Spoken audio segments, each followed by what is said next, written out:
नमस्कार दोस्तों, मैं देवेंद्र साहू स्वागत करता हूं आप सभी का आपके अपने YouTube चैनल देवगीत क्लासेस पर। आज एक नए चैप्टर की शुरुआत कर रहे हैं, लाभ हानि। मैं बोला था आपको ये बोला था मैं कि जब तक आप प्रतिशत को नहीं पढ़ोगे तब तक आप ना तो साधारण ब्याज चक्रवृद्धि ब्याज को समझ सकते हो और ना ही तब तक आप लाभ हानि को समझ सकते हो। इसलिए आपको सबसे पहले पढ़ा हुआ होना चाहिए, प्रतिशत का कॉन्सेप्ट पढ़ा हुआ होना बहुत जरूरी है। इस चैप्टर में, लाभ हानि वाले चैप्टर में, आपके बुक में जो फार्मूले दिए गए हैं वो सब फार्मूला कोई काम का नहीं है। आपको फार्मूला याद नहीं रखना है, बल्कि आपको कॉन्सेप्ट बनाना है यहां पर, और कॉन्सेप्ट के आधार पे ही आपको क्या करना है, फार्मूला डेवलप कर लेना है। फार्मूले की वैसी जरूरत पड़ेगा ही नहीं, आपको डायरेक्ट कॉन्सेप्ट पे ही सभी प्रश्न सॉल्व होते हैं। लाभ हानि के शिक्षक भर्ती में भी है, सहायक शिक्षक भर्ती के सिलेबस में भी यह टॉपिक है। ठीक है, तो क्लास स्टार्ट कर रहा हूं मैं पूरे कॉन्सेप्ट के साथ, प्रश्नों के माध्यम से बता रहा हूं। और क्या कॉन्सेप्ट है ध्यान दीजिएगा। मैं जब प्रतिशत पढ़ा रहा था तो उस समय बोला था कि आपको ये जो लाइन है कि एक राशि की तुलना आप दूसरे राशि से कर रहे हो, इस चीज को मैं बोला था। जिस राशि की आप तुलना करते हो उस राशि को बटे के ऊपर में रखते हो, जिस राशि से तुलना करते हो उसको क्या रखते हो, बटे के नीचे में रखते हो। ठीक है, मान लो मैं ए की तुलना किससे कर रहा हूं, बी से, तब मैं क्या करूंगा, ए डिवाइडेड बाई बी ऐसे करूंगा।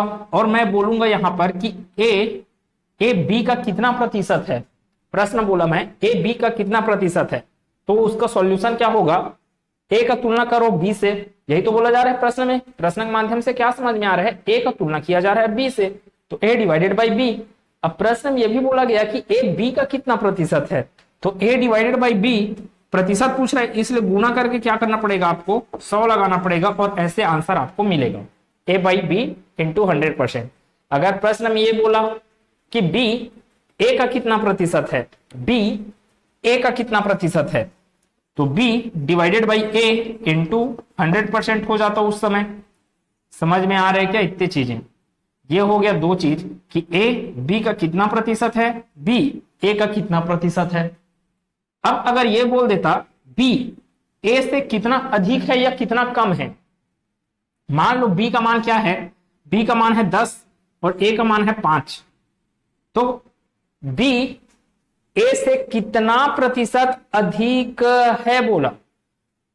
अब क्या पूछा जा रहा है प्रश्न में, बी का मान कितना है 10, कितना अंतर आया है दोनों के बीच में, 5। समझ क्या आ रहा है, बी ए से 5 ज्यादा है। ठीक है, या फिर और कुछ डेटा ले लेते हैं। ये हो गया 7, यहां पर आ गया 3। बी ए से कितना है, 3 ज्यादा है। अब मैं बोलूंगा इसको प्रतिशत में ज्यादा बताओ करके, तब क्या आ जाएगा, कितना ज्यादा है, 3 ज्यादा है। किसकी तुलना में ज्यादा है, तो वो है ए के मान की तुलना में। ए का मान कितना है 7, तो 3/7 गुना 100% करूंगा तो मेरे को क्या समझ में आ जाएगा, बी ए से कितने प्रतिशत अधिक है। अब मैं उल्टा बोलता हूं, ध्यान दीजिए, ए बी से कितने प्रतिशत कम है, कितने प्रतिशत कम है, कितना कम दिख रहा है आपको। अब ध्यान दीजिए क्या बोला गया, मैं तुलना कर रहा हूं किसका, ए का तुलना कर रहा हूं बी से, कितना कम दिख रहा है आपको, 3 कम दिख रहा है, तो 3 तो आएगा ही ऊपर में, 3 कम है ना। अब तुलना किससे हो रहा है, 7 से नहीं हो रहा है, कितना कम है। तो कम कैसे पता चलेगा भाई, 10 से कितना कम है वही तो बोलोगे, 10 से कितना कम है, तो तुलना किया जा रहा है 10 से, तो बटे में क्या आएगा इस समय, 3/10 गुना 100%। ये हो गया। ये वाला क्या चीज बताया, बी ए से कितना प्रतिशत अधिक है, ये वाला क्या बताया, ए बी से कितना प्रतिशत अधिक है। ये वाला मान क्या बता रहा है, ए बी का कितना प्रतिशत है, ये वाला मान क्या बता रहा है, बी ए का कितना प्रतिशत है।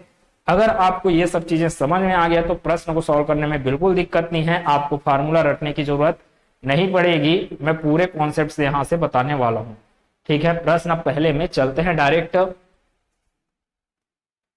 देखिए पहला प्रश्न क्या लिखा है, अभिजीत ने एक गाय 1250 रुपए में खरीद कर कितने में बेच दिया, 1100 रुपए में बेच दिया। तब उसका हानि प्रतिशत क्या है। ध्यान दीजिए, हानि नहीं पूछा गया, वो पूछा हानि प्रतिशत पूछा। अब कैसे निकालेंगे, अभी डिस्कस किए सब चीजों को। अभिजीत ने खरीदा कितने में था, 1250। तो जिसमें खरीदा जाता है, जितने रुपए में खरीदा गया उसको क्या बोलते हो आप, क्रय मूल्य या लागत मूल्य बोला जाता है, ठीक है, या कॉस्ट प्राइस इंग्लिश में। जबकि बेच रहे हो उसको क्या बोलते हैं, विक्रय मूल्य अर्थात सेलिंग प्राइस, ठीक है। तीन चीजें होता है, आप दुकान में गए, एक चाय पत्ती का डिब्बा लेने गए, आप पैसा पकड़ के जो गए हो, ठीक है, और दुकान वाला चाय पत्ती आपके सामने में रखा, चाय पत्ती को देखा, दुकान वाला चाय पत्ती को देखा, चाय पत्ती में लिखा हुआ है 50 रुपए, मार्क्ड प्राइस बोलते हैं उसको, MRP।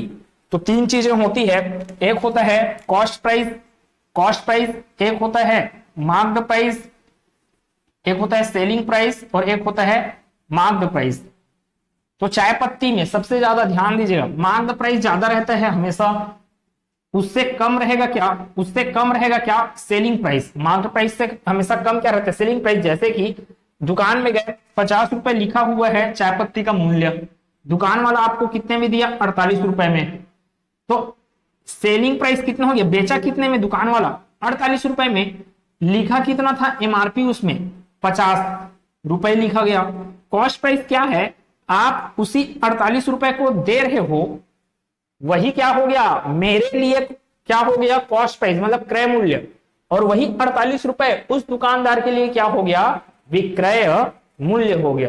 ठीक, इतनी बात। अब इन सब चीजों में आगे के क्लास में घूमेंगे, marked price, selling price, cost price में पूरा अच्छे से। फिलहाल इतने में छोटे छोटे प्रश्नों को सॉल्व करते हैं। क्या क्या चीज दिया है अपने को दिया, अभिजीत ने एक गाय 1250 रुपए में खरीदा और 1100 रुपए में बेच दिया, मतलब कि उसका क्रय मूल्य अर्थात कॉस्ट प्राइस कितना है उसका, 1250 रुपए।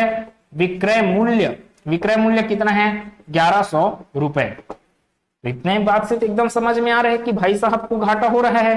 कितने का घाटा हो रहा है, तो जितने में खरीद के आया उसमें से विक्रय मूल्य को घटा दो, आपको मिल जाएगा हानि। ठीक है, हानि मिल गया। कितना मिलेगा आपको हानि, 150, है ना, 1100 और 250 के बीच में कितना आएगा, 150। इतना बात क्या, और क्या है अपने पास, 150 रुपए क्या मिल गया अपने को, हानि मिल गया। अब अपने को पूछा जा रहा है हानि प्रतिशत। अब फिर वही बात, हानि प्रतिशत पूछा जा रहा है, तो पहले हानि आएगा यहाँ पे, उस हानि की तुलना किससे हो रहा है, हानि करके हो रहा है करके कैसे समझ में आ रहा है आपको, तुलना किससे कर रहे हो, आप जितना रुपए में खरीदे हो उसी से तो तुलना कर रहे हो, तभी तो आपको समझ में आया कि हानि हो रहा है करके। तो यहाँ पे आएगा हानि, कितना हानि हुआ है, 150 का, किसकी तुलना में हुआ है, 1250 की तुलना में। आप प्रतिशत निकालने बैठे हो इसलिए क्या आ जाएगा, 100%। अब आप क्या करते हो, यहां पर क्या लिखा हुआ है, ये 150 कैसे आया है, क्रय मूल्य माइनस विक्रय मूल्य से। तो आपका फार्मूला क्या बनता है, यहां पे 150 कैसे आया, क्रय मूल्य माइनस विक्रय मूल्य बटे 1250 क्या है, क्रय मूल्य, तो बटे क्रय मूल्य गुना 100%। ये किसके बराबर होता है, हानि प्रतिशत। और महान आत्मा लोग इसको झूल झूल के याद करते रहते हैं। ये याद करने वाला चीज नहीं है, कितना सारा फार्मूला याद कर डालोगे। लाभ के लिए क्या हो जाएगा, लाभ के लिए यही बदल जाएगा, क्रय मूल्य माइनस विक्रय मूल्य है, वही क्या बन जाएगा, विक्रय मूल्य माइनस क्रय मूल्य, तो लाभ प्रतिशत निकलने वाला है फिर। ठीक है, अब एक फार्मूला और बन जाएगा, लाभ बराबर क्या होता है, विक्रय मूल्य माइनस क्रय मूल्य। मैं 100 रुपए में कोई चीज खरीदा हूं, 150 रुपए में बेच दिया, तो मेरे को लाभ हुआ कितने का, 50 रुपए का। लाभ कैसे निकला, 150 माइनस 100। 150 क्या था, विक्रय मूल्य बेचने वाला मूल्य, और 100 क्या था, खरीदा हूं मैं जिसमें, वो क्या है, मेरा क्रय मूल्य है। तो विक्रय मूल्य माइनस क्रय मूल्य क्या दिया आपको, लाभ। अब आप उसको रटे बैठे हुए हो। ठीक है, ये रटने का नहीं है, सिंपल सा कॉन्सेप्ट है, यहाँ पे सिर्फ सोचने वाली बात है। ठीक है, ये सब फार्मूला का तामझाम नहीं करेंगे अपन लोग, क्या करेंगे, सिर्फ कॉन्सेप्ट में चलेंगे। ये क्या हो रहा है अपने पास, ये कैंसल आउट हो गया, इससे कितना आ रहा है अपने पास, 25 से भाग दे देते हैं, 25 चौक 100, 25 पंचे 120, सॉरी 25 पंचे 125, फिर 5 एकम 5, 5 तिया 15, 3 और 4 बचा, 3 चौक 12। प्रश्न का उत्तर है ऑप्शन नंबर डी। ठीक है, इतना सब बात आपको समझ में आ रहा है, आगे मैं बढ़ते जाऊंगा, स्क्रीनशॉट लेंगे। दूसरे प्रश्न की बात करते हैं। दूसरा प्रश्न क्या बोला, एक कुर्सी को 705 रुपए में बेचने से। अब इतने लाइन से आपको क्या समझ में आ रहा है, 705 रुपया क्या है, विक्रय मूल्य, मतलब बेचा जाने वाला मूल्य अर्थात सेलिंग प्राइस। बेचने से 6% की हानि होती है। 6% की क्या होती है, हानि होती है बोला जा रहा है प्रश्न में। इसका मतलब यह है कि भाई साहब ने कुर्सी जितने रुपए में बेचा है उससे ज्यादा रुपए में उसने क्या किया रहा होगा, खरीदा रहा होगा। ठीक, इतनी बात। तो क्या क्या चीज दिया वहां पे अपने को, एक तो दिया सेलिंग प्राइस। सेलिंग प्राइस कितना है, 705 रुपीज। अपने को क्या दिया है, लॉस परसेंटेज। लॉस परसेंटेज मतलब कि हानि का प्रतिशत दिया है 6%। अब ध्यान देने वाली बात यह है, मैं 100 रुपए में किसी चीज को खरीद के आया हूं, मैं बोलूंगा 6% का हानि हुआ मेरे को करके। इसका मतलब यह है कि मैं उस वस्तु को कितने में बेच डाला, 94 रुपए में बेच डाला। यही तो हुआ ना, 100 रुपए मतलब कि 1 रुपए का 1%। आप उसको बेचोगे 6% हानि पे, इसका मतलब यह हुआ कि आप 94 रुपए में बेचे। 94 रुपए कैसे आया, 94 रुपए कैसे आया, 100 रुपए में खरीदे थे, उसको बेच रहे हो आप हानि में। कितने हानि में, कितने हानि में, 6% की हानि में। हर एक चीजें 100% होती है अपने आप में, 6% की हानि मतलब कि क्या हो जाएगा, 100 माइनस 6 बटे में क्या, 100, तो 94% ही तो आएगा ये। तो ये कितना हो गया, 94 डिवाइडेड बाई 100 इंटू, इधर चल रहा है 100, ये 100 ये 100 कैंसल आउट, आपको आंसर मिल गया यहाँ पे 94 रुपीज में आप बेचे कितने को, 100 रुपए के वस्तु को। तो यहां पर भी यही है, लॉस होगा बोलेगा तो आप क्या कर दीजिए, चुपचाप 100 से पीछे चले जाइए, पहले आ जाइए, कितना परसेंटेज, 6%, कम आ जाइए, मतलब 94%। किसका 94%, किसका 94%, हमेशा क्रय मूल्य का 94% होगा। ठीक है, बेचोगे किसको, जिसको खरीदे उसी को। तो कॉस्ट प्राइस का क्या मिलने वाला है, कॉस्ट प्राइस का कितना परसेंट, 94%, वही क्या है आपका सेलिंग प्राइस।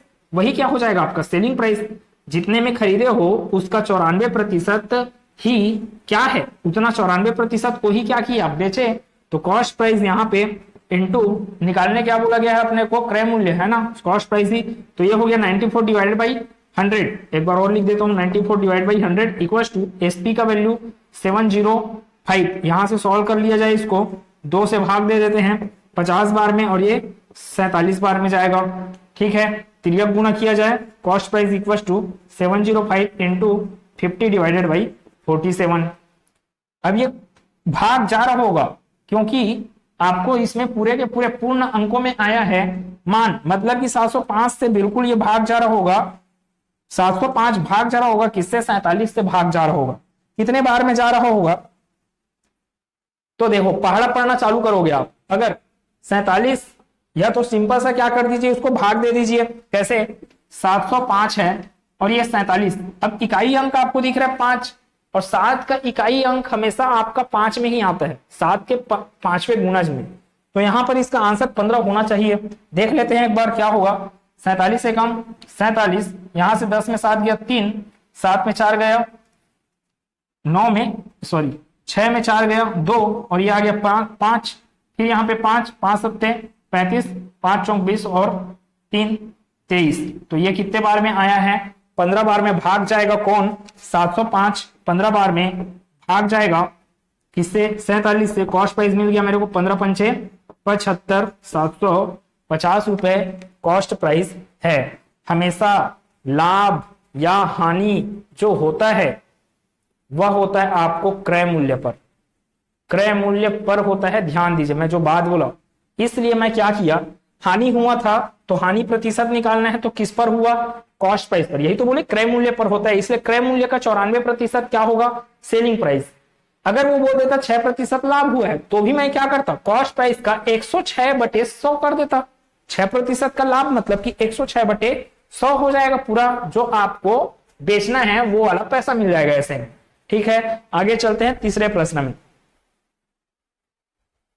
तीसरे प्रश्न को पढ़ते हैं, क्या क्या बोला गया। एक आदमी 1200 रुपए में एक साइकिल खरीदता है, क्या समझ में आ गया, कॉस्ट प्राइस दी दिया है इस बार। कॉस्ट प्राइस कितना खरीदता है बोला है, तो 1200 रुपए, और इसे क्या करता है 8% की हानि, लॉस मतलब हानि प्रतिशत कितना दिया 8% की हानि पर बेचता है, उसका विक्रय मूल्य क्या है, फिर से वही क्या करना है सेलिंग प्राइस अपने को निकालना है। सेलिंग प्राइस अपने को कैसे मिलेगा, कॉस्ट प्राइस में कितना प्रतिशत का घाटा हुआ है 8%। 100 से 8 पीछे चले जाओ, कितना पाओगे आप 92%, जो कि किसके बराबर हो जाएगा सेलिंग प्राइस के बराबर, इतने में ही तो बेचोगे। तो ये हो गया सेलिंग प्राइस, कॉस्ट प्राइस कितना है 1200 गुना 92/100, ये 2 शून्य खत्म, कुछ नहीं करना है, एसपी निकालना है, 12 को गुना कर डालिए आप 92 से, 12 दूनी 24, 12 निया 108, 108 में 2 को जोड़ो 110, 1104 रुपए अपने पास आंसर है ऑप्शन नंबर ए। ऐसे प्रश्न आएंगे, ज्यादा टफ आपके एग्जाम में बिल्कुल नहीं आएंगे, जिस लेवल का एग्जाम रहेगा वहां तक ही प्रश्न आएगा। मैं जितने भी क्वेश्चन आपके प्रश्नों को देखा हूं, आपके क्वेश्चन पेपर में जितने भी प्रश्नों को देखा हूं, वो आपके एक अधिकारी लेवल से निचले स्तर के ही प्रश्न हैं। व्यापम और पीएससी जो एग्जाम लेता है उससे नीचे के ही प्रश्न आपके शिक्षक भर्ती में पूछे जाते हैं। यह हो गया दूसरे प्रश्न का आंसर। मैं चल रहा हूं तीसरे प्रश्न का आंसर हुआ ये। उसके बाद चौथे प्रश्न को सॉल्व करते हैं। ये किसका आंसर है तीसरे प्रश्न का, चौथे प्रश्न को देखते हैं यहीं पे। यह हो गया चौथा प्रश्न। चौथा प्रश्न क्या बोल रहा है, एक वस्तु का क्रय मूल्य विक्रय मूल्य से 37.5% कम है, लाभ प्रतिशत क्या है। अब ये एक लाइन का प्रश्न है और इसका आंसर भी आराम से बनने वाला है, लेकिन इसमें कुछ आपको ज्यादा डाटा दिया ही नहीं है। सिर्फ क्या बोला गया, देखो एक वस्तु का क्रय मूल्य विक्रय मूल्य से 37.5% कम है। इसका मतलब यह है क्रय मूल्य का जो मूल्य है वह कम रहेगा किससे, विक्रय मूल्य से। इसका मतलब क्या समझ में आया कि भाई साहब को लाभ होने वाला है। ठीक है, लाभ होने वाला है। जैसे कि मान लो क्या है, उस प्रश्न के अनुसार मैं मानता हूं है ना कुछ चीजें, विक्रय मूल्य कितना है, बेचने वाला जो प्राइस है वो कितना है, मान लो 100 रुपए है। ठीक है, तो प्रश्न के अनुसार ही क्या है, क्रय मूल्य कितना हो जाएगा 37.5% कम है बोला जा रहा है। 100 में आप किसको घटा दो 37.5, तो आपको मिल जाएगा क्रय मूल्य रुपयों में, है ना। अगर आप विक्रय मूल्य को मान के रखे हो कितना 100 रुपए, तो 100 रुपए में से 37.5% को घटाएंगे, कितना आ जाएगा 62.5%। ठीक है, इतना चीज 62.5% नहीं 62.5 रुपए। ठीक है, अगर रुपए में इसको काउंट कर रहे 100 रुपए है विक्रय मूल्य, तो क्रय मूल्य हो जाएगा 62.5 रुपए। इनके बीच का अंतर कितना है 37.5 रुपए।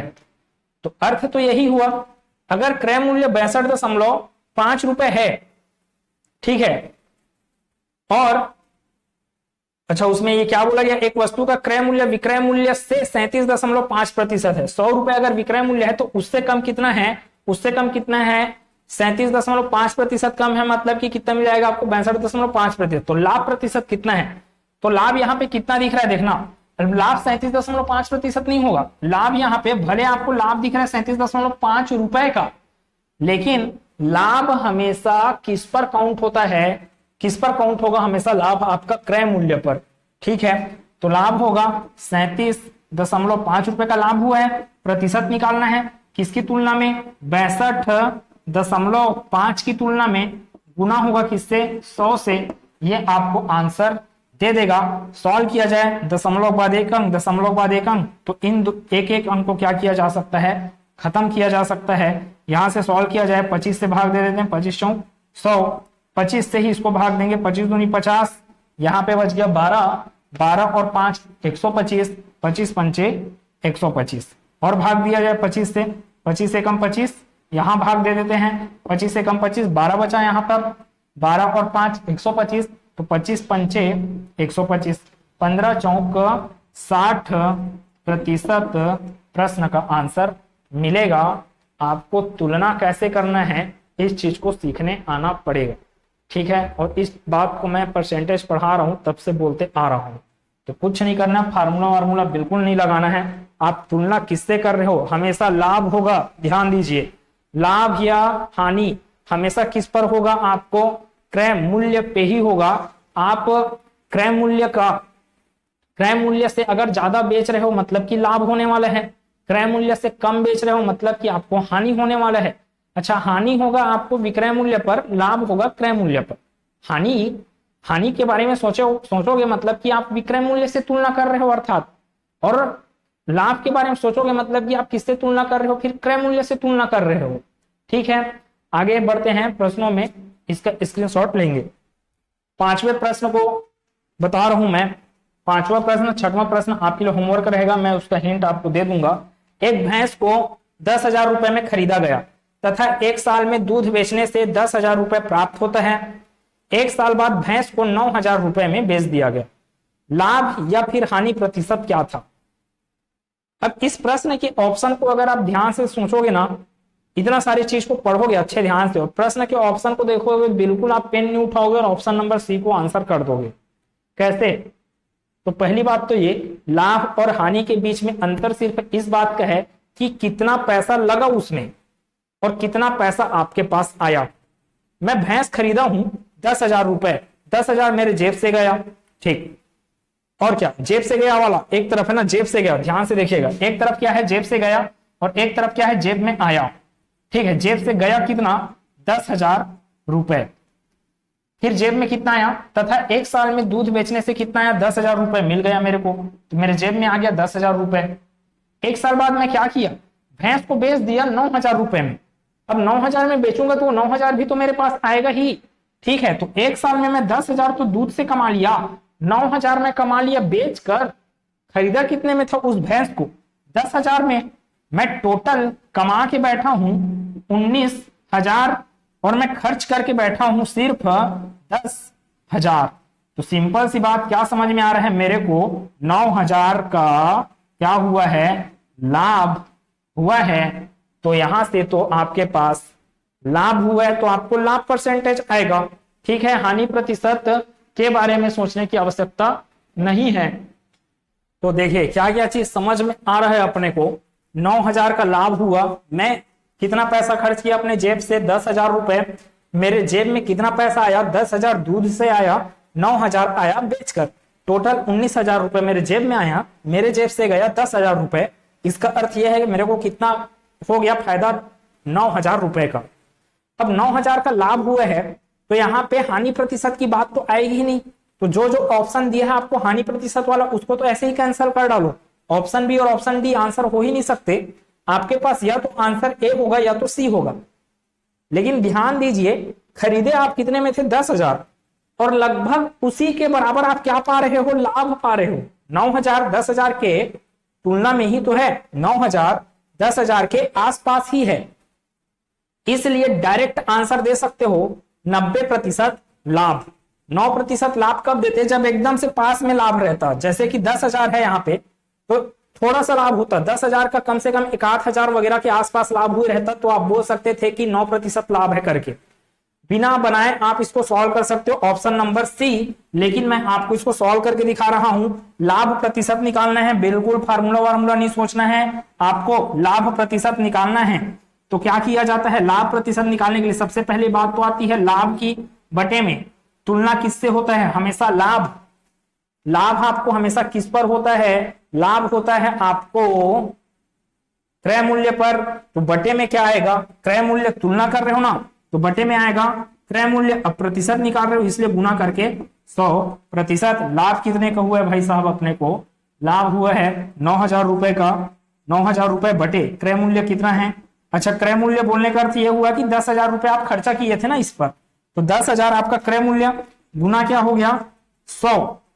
आंसर आएगा अपना परसेंटेज में 1 2 3 और ये 4, तो यहां से क्या हो गया 4 शून्य खत्म हो गए, डायरेक्ट अपने पास आंसर आ गया 90%। प्रश्न उत्तर 90% लाभ। प्रश्न बहुत सरल है, गलत कहां पे होता है ऐसे प्रश्न में, जब आधे नींद लेके जाते हो 90% आंसर को ला लेते हो, फिर क्या करते हो 90% हानि पे आंसर लगा के आते हो।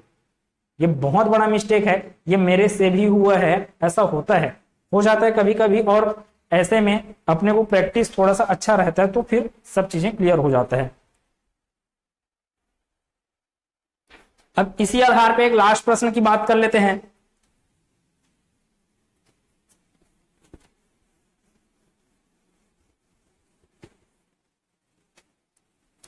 इसी आधार पे एक लास्ट प्रश्न की बात करते हैं। क्या क्या दिया है? मोहन ने 70,500 रुपए में एक पुरानी कार खरीदी। उसने इसकी मरम्मत में 12,100 रुपए खर्च किए तथा इसकी बीमा के लिए 2,000 रुपए चुकाए। तो अभी तक क्या आते जा रहा है? इतने बात से क्या समझ में आया कि मोहन के जेब से पैसा निकलते गए हैं। एक बार निकला 70,500 रुपए, एक बार निकला सब उसके मरम्मत वगैरह में, एक बार निकला कितना 70,500 रुपए, फिर निकला उसके जेब से 12,100 रुपए, फिर निकला उसके जेब से 2,000 रुपए। ये उसके जेब से निकलने वाला है। उसके बाद क्या किया उसने? 87,138 रुपए में इसे बेच दिया। तो ये पैसा क्या हो गया उसके जेब में आने के लिए? ये पैसा क्या होगा? उसके जेब में आएगा, जबकि इतने पैसे क्या होंगे? उसके जेब से जाएंगे। तो जेब से जाएंगे मतलब कि वो खरीदने जाएगा तभी तो उसके जेब से पैसा जाएगा। तो ये भाई साहब का योग क्या हो गया? क्रय मूल्य। ये क्या हो गया आपका? विक्रय मूल्य। तो ये हो गया एसपी, ये हो गया कॉस्ट प्राइस। सबको जोड़ डालो, वो क्या हो जाएगा अपना कॉस्ट प्राइस। तो यहां से कितना आ रहा है? 00, यहाँ पे 5 1 6 और ये 2 2 4 7 1 8, 84,600 रुपए क्या हो गया कॉस्ट प्राइस। जबकि सेलिंग प्राइस क्या है? 87,138। ये बड़ा कि ये बड़ा? 87,138 बड़ा है। सिंपल सी बात है, 87,138 में से 84,600 को आप क्या कर दीजिए? माइनस कर दीजिए, अंतर निकाल दीजिए, आपको मिल जाएगा लाभ। लाभ मिलेगा। और देखो लाभ पूछा उसने लाभ है, लेकिन ऑप्शन दिया प्रतिशत के रूप में, इसलिए आपको पूछ रहा है लाभ प्रतिशत को। अब आप इसका आंसर कमेंट सेक्शन में बताइए क्या करना है। 87,138 में से 84,600 को घटा दो, आपको मिल जाएगा लाभ। इस लाभ में से क्या करना है? बटे में क्रय मूल्य कितना है? 84,600 गुना करना है 100%। यही क्या हो जाएगा आपका आंसर। कमेंट में बिल्कुल बताइए कि इसका आंसर आपसे क्या आ रहा है। उम्मीद करता हूं सब चीजें समझ में आया होगा। आगे के क्लास में इसके आगे ही मैं प्रश्न के रूप में बढ़ाऊंगा, टाइप के रूप में नहीं बांटा इसको मैं। अपने पास कॉन्सेप्ट तो वही है, परसेंट किससे तुलना करना है, क्या करना है। ठीक है, तो अगले क्लास में मिलते हैं। क्लास कैसा लगा बिल्कुल कमेंट सेक्शन में बताइए। अच्छा लगा तो प्लीज वीडियो को लाइक कीजिए, चैनल को सब्सक्राइब नहीं किए तो सब्सक्राइब कर देना और बेल आइकन को क्लिक जरूर करना कोई भी नोटिफिकेशन पाने के लिए। मिलते हैं अगले क्लास में। धन्यवाद।